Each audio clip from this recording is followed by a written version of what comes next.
everybody. I am back again here in the Excellent Art Room, and today I wanted to do a quick live drawing for you. Quick, always being a relative term.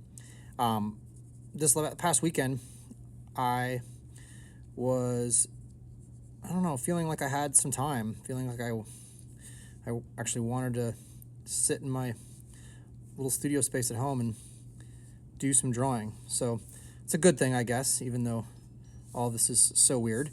But as happens a lot, one of the things that I just gravitated towards naturally was drawing polar bears.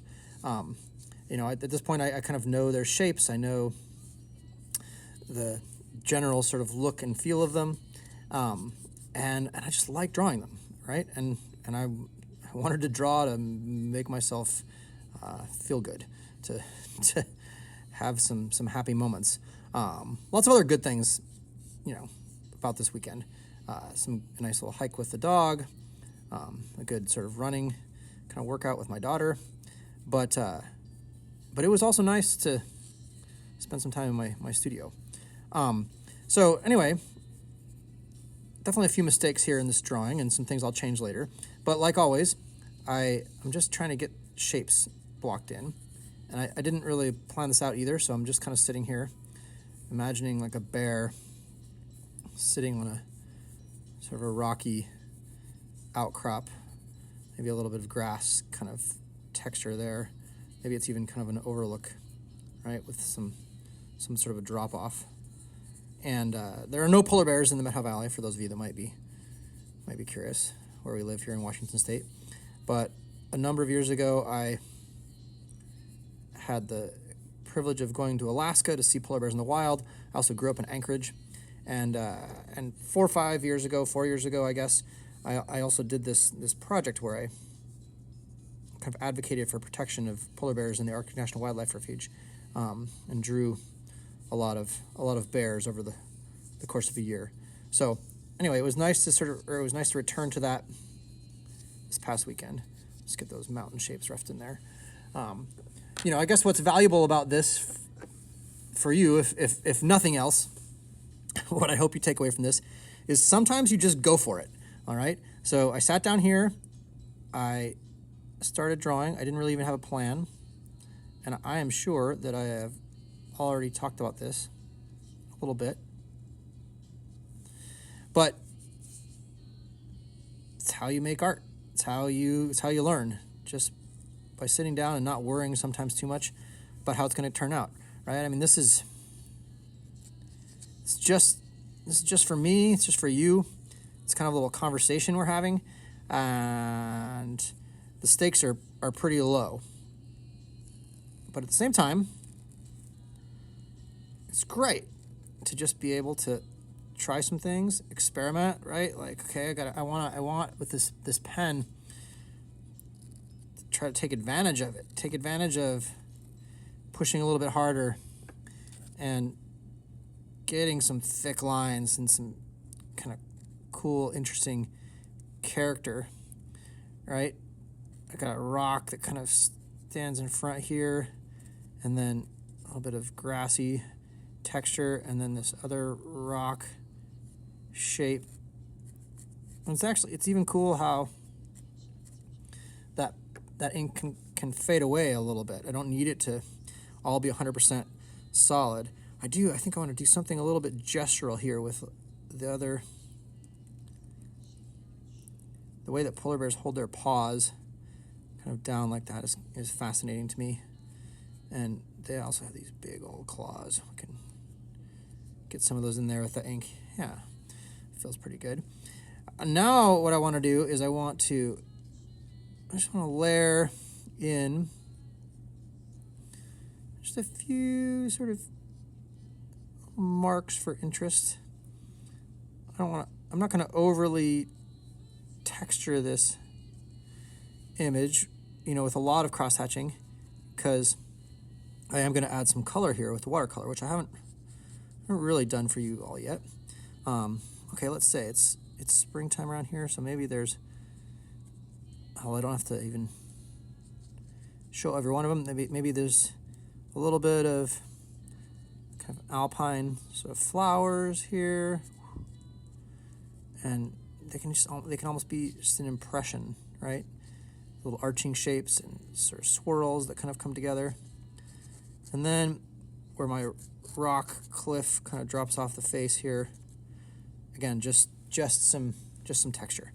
Now, the last thing I'll do before I get my watercolors out is I am going to very, very, very lightly, took the bus route up to Mazama this morning to sort of deliver some food, and you're going along the river, and you get these peekaboo views in between some of the hills of the bigger peaks in the distance. Now, my peaks are a little less peekaboo here because they're sort of rising above the lower hills. But I don't know, it caught my attention this morning how beautiful and dramatic those shapes are. And I'm not doing any attempt to capture Silver Star or Mount Gardner or anything like that in this picture. I just wanted to give some sort of indication of those peaks in the background being different than these peaks down below. Now, the ones in the foreground too, we can sort of do a little bit of kind of a tree texture and differentiate some. Now, this guy in the foreground here, my bear, right, he's sitting up high on some hill like across the valley. So we've got the idea that maybe he's on one side of the river valley and then those mountains are off on the other side of the valley, and he's sort of looking up. Kind of a nice look on his face and anticipating the warmth and the spring weather we're having. Okay, that's good. So I'm going to leave the ink like that. And for the sake of you all and what you can do if you want when you're working with watercolor or working with pencil, the ink dries pretty fast. And I can get in here with this kneaded eraser. And I'm using the kneaded eraser in particular because it doesn't make quite as much eraser sort of shavings. And that ink that I'm erasing around is probably still a little bit wet, so I don't want to touch it too much. And I'm going to worry mostly about the pencil lines in that sky area because I want that to be kind of clean. And then I'm going to do, a little bit of cleanup. Now, this ink is probably a little more dry because I did it early, so that's good. I don't care too much about the stuff down on the grass because that's going to, I think, get covered up by the colors we choose to put down there. I can tell the ink is still wet right above my hand. Oh, look, I smeared it a little bit. Oh, well, it's okay. But I do want to clean up. I want to clean up my bear in particular. Now, to be honest, too, I can, the pencil will come out very late in the process. So you don't have to obsess about it too much because anything that doesn't get covered up by your paint, you can always take care of later. So what I'm not painting right now is because I'm mixing some colors. I want sort of the paints that I'm using at school are paints from school, so they don't have as many options as I have at home. But I wanted sort of an ochre kind of yellow color to start with. Bears, polar bears they're not 100% white, even though we all have that impression of them being white. Paint a little bit of that in there. I'm also going to do this wet on wet technique that some of you have practiced before, where I get that background pretty wet, and the reason I'm going to do that is because I want my sky. I'm going to give this a little bit of just a happy, sort of bright sunset, sunrise kind of sensation. So I'm going to mix in some oranges. And by painting that paper wet first, then this will, it will move, right? It will blend one color into another and sort of flow across the page a little bit more. Now, when I did these polar bear postcards a few years ago, and even the ones I painted this weekend, you know, part of the beauty of this, I gotta tell you, is not overthinking it, all right? I mean, it's painting, it's not one I'm gonna spend hours on, but because I'm forcing myself to go just a little bit quickly and to not sort of worry about things too much, there can be some interesting happy accidents and mistakes that actually can be good. I wanted there to be a sensation of a little cloud here, so I'm putting almost like the shadow, right, of what would be underneath the cloud. And my clouds are not white swirly masses, but because I've got now this darker shadowy area, then all of a sudden what's up here starts to feel lighter, and you get this impression of a cloud, even though I didn't necessarily save the space for it, or do it strictly white. Now I am going to do this. I'm gonna play around with that shape that looks a little cloud-like, and I'm gonna pull this darker blue that I've kind of playing with over here, because there's a transition in your skies from something darker near the top to something lighter down below, maybe. So put some of that darker blue up in there. And even though I started the bear, I don't know, I jumped really quickly into working on the sky. I think that's because I wanted that contrast. I wanted my bear to all of a sudden then have a background to help it stand out. Okay, I'm starting to like the feel of that. I could keep working on it, but I also want to not make this go on for too long. We have a staff meeting here coming up in a little bit, so I should be attentive to that as well. Although I could probably listen to it while I'm painting. Okay, good. So now that I've got the sky in there, I'm gonna now pull in just a little more of my ochre for some shadows on my bear.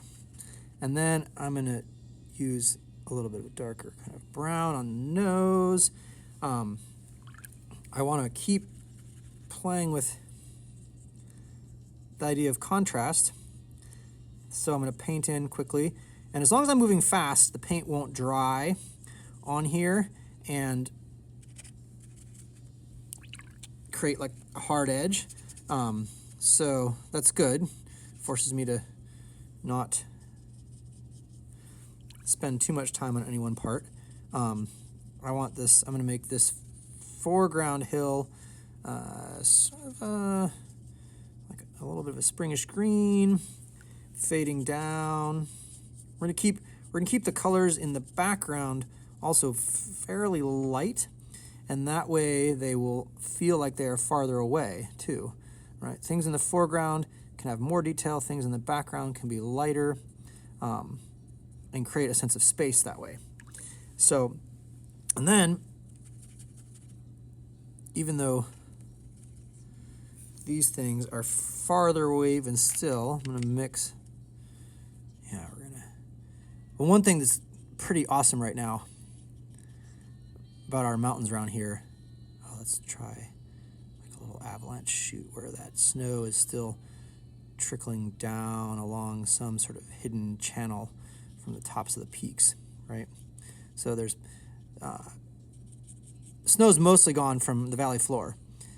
You get there pretty far up in Mazama on the bus route, and you can still see it in the sort of shadowy side of the houses and sort of the deeper, thicker woods. But the mountains have still that snowy cap. And some of the mountains, in fact, it's quite a bit of snow up top. This could be like Robinson Peak back here. That thing is like fully covered. in snow, and you can still see all the cornices and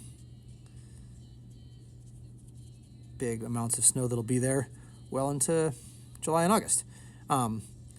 Anyway, that's nice. Now the bear is popping out even a little bit more. I do want to, while the paint is still wet in these areas, I want to add just a little more contrast. I want to make my lower areas in these mountains just a little darker and give them a little more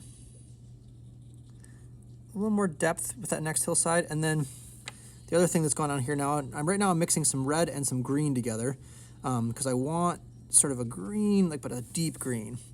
There are these forests that creep up the mountainsides, right?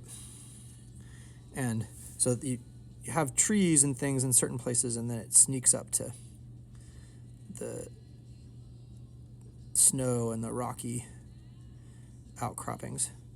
And because this is essentially like a painting sketch of sorts, I don't have to overdo it on the details, but I can, again, almost impressionistically get those trees in there, and it helps to build up these kind of layers in our painting. What simple pencil sketch is now taking on quite a bit more drama, for lack of a better word, or variety of sort of spaces and shapes and things. Now, you'll notice here still I have this one spot that hasn't been done yet. Now, somehow I want to kind of make that sort of an in-between, right? Not quite the same as the mountains in the background, not quite the same as this lighter area in the foreground here. So I'm just gonna go with something fairly simple and mix it a little more of kind of a green brown. I'm intentionally gonna leave a highlight on this side because the sun is peeking through here. The sun might be picking up that side of the hillside, and then this side could be a little bit darker. Now that I've said that, I'm even gonna do some of that darker down in here and get even a little bit darker down below here. So now my sun is coming in, and there's these sort of highlight areas here. All right, let's move on to our bear a little bit more. I have no idea how long this is going on. Whatever, you guys can turn it off. You don't have to watch it.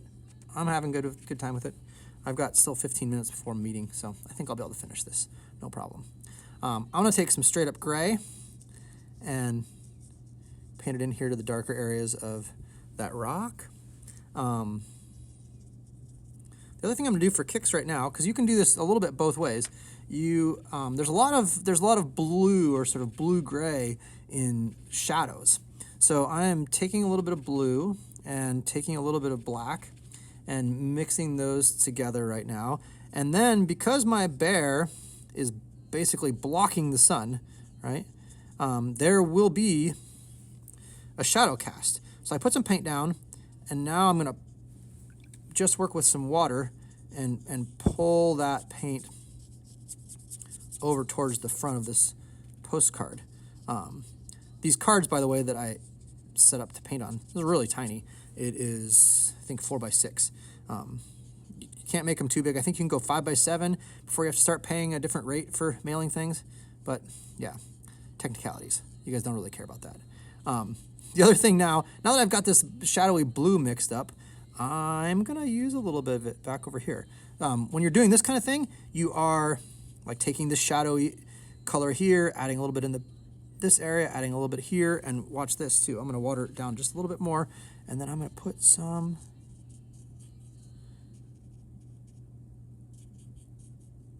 on. Oh, I keep dripping water on my rest of my painting. See, that's all right, that's watercolor. You're creating some unity. You're creating a balance of your colors across the page. We've got blue in the foreground kind of shadow areas. We've got a little blue back here. It's helping to kind of make everything work together. In the same way, I'm going to start using some of that blue in the shadows of the bear. And just because of the sunsetty colors in the background here, I'm even gonna pull just the tiniest bit of maybe a little more than I wanted. Almost like a purple in there. Didn't end up quite as warm as I wanted it to. It's okay, we can fix that later. Oh, you know what I just noticed? I have this spot.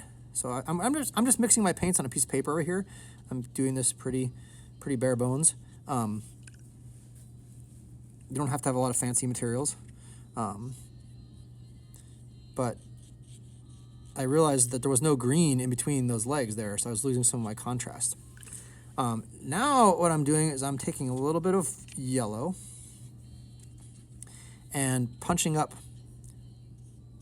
just a little bit of where that sun is glowing maybe and hitting things. And so now all of a sudden we've got some cooler in the shadowy sides. Now we've got a little bit of warmer, kind of that yellow mixing over top.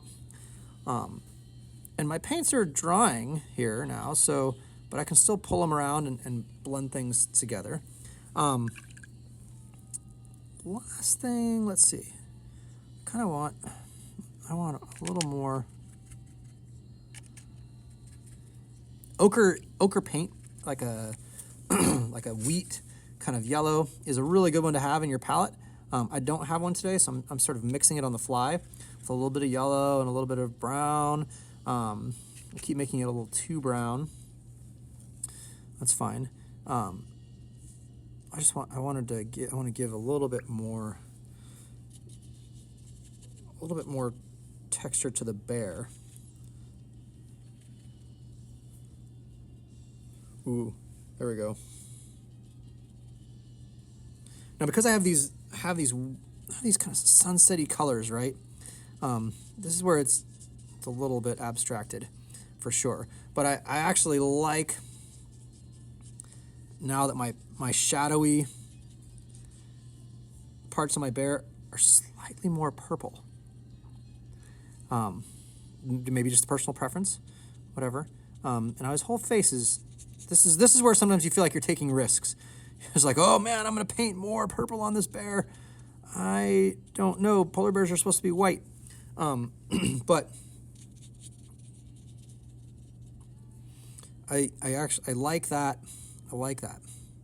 Another thing about polar bears is they can sometimes have some gray up on their muzzle that blends into the rest of their face. So I put a little bit of black there, and then I take my paintbrush and I'm pulling it into the rest of the face. Same thing with the under part of the jaw. My paper is starting to curl up. I don't know what that's looking like.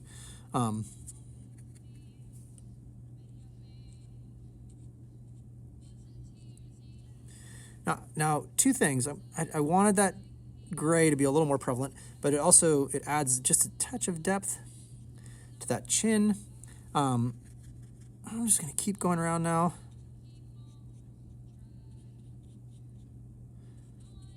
It's almost like I'm going to overpaint the textures that I want. And just watch in a second here, because I want to give a little bit of impression of some more shadows in the fur and where some of these shapes overlap each other. And then I'm just going to use a wet brush and pull those around. Yeah, okay, I like it. He's getting a little more purple, but it's good. Last but not least, I've kind of left out the foreground grass. But springtime around here, things are pretty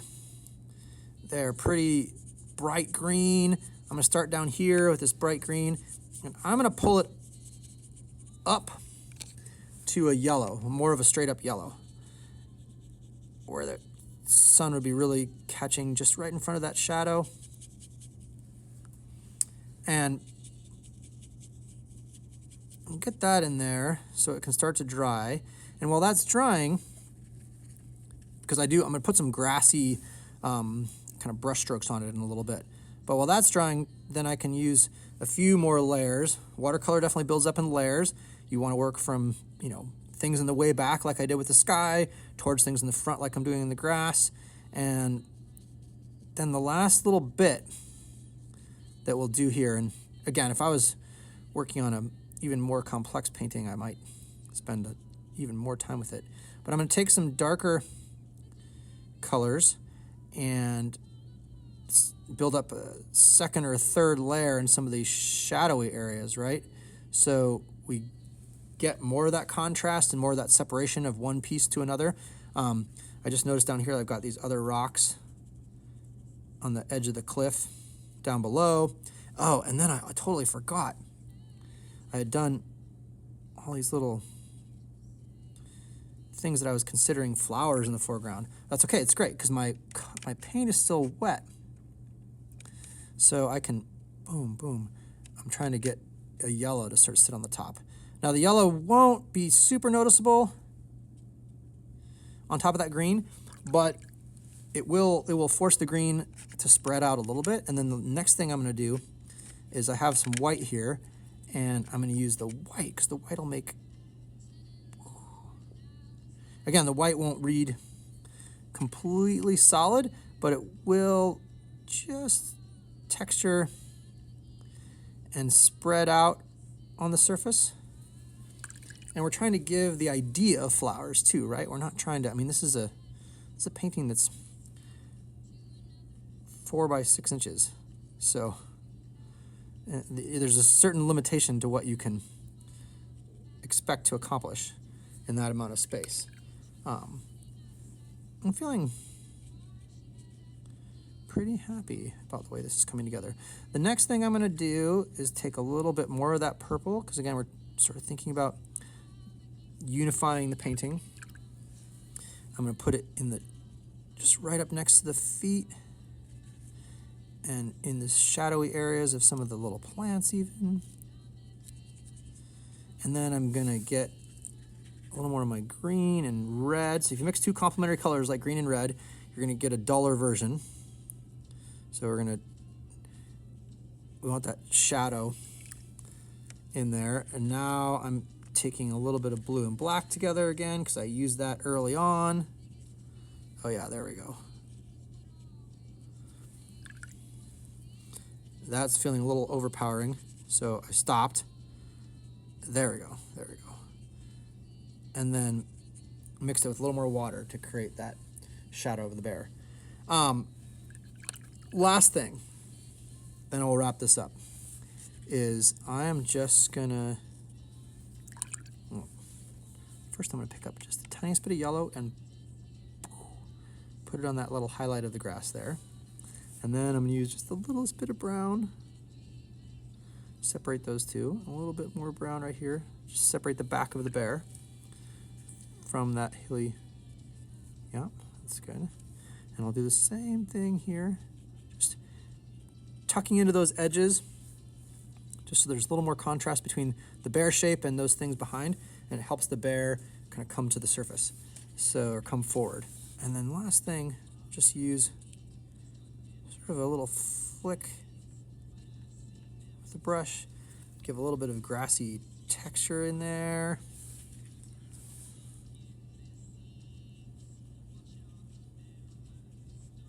All right, and as it dries, this is going to fade. It's not going to be clear, like strong brush strokes, but that will be just fine. Okay, so it's got to dry. It's got some funny, kept dripping water on it. Next time I'll put my paint in a different spot, or my water in a different spot, so I don't pull it across the front of my picture. But there you have it. There's another brand new polar bear postcard painting. Got to see a little bit of my watercolor process, and all right, hopefully a demonstration of how sometimes you just got to go for it in making a piece of art. I hope you guys have a good week. I will definitely bring you another video or two before the week is over, and check your email and Google Classroom for expectations into next week. Thanks very much, everybody. Bye.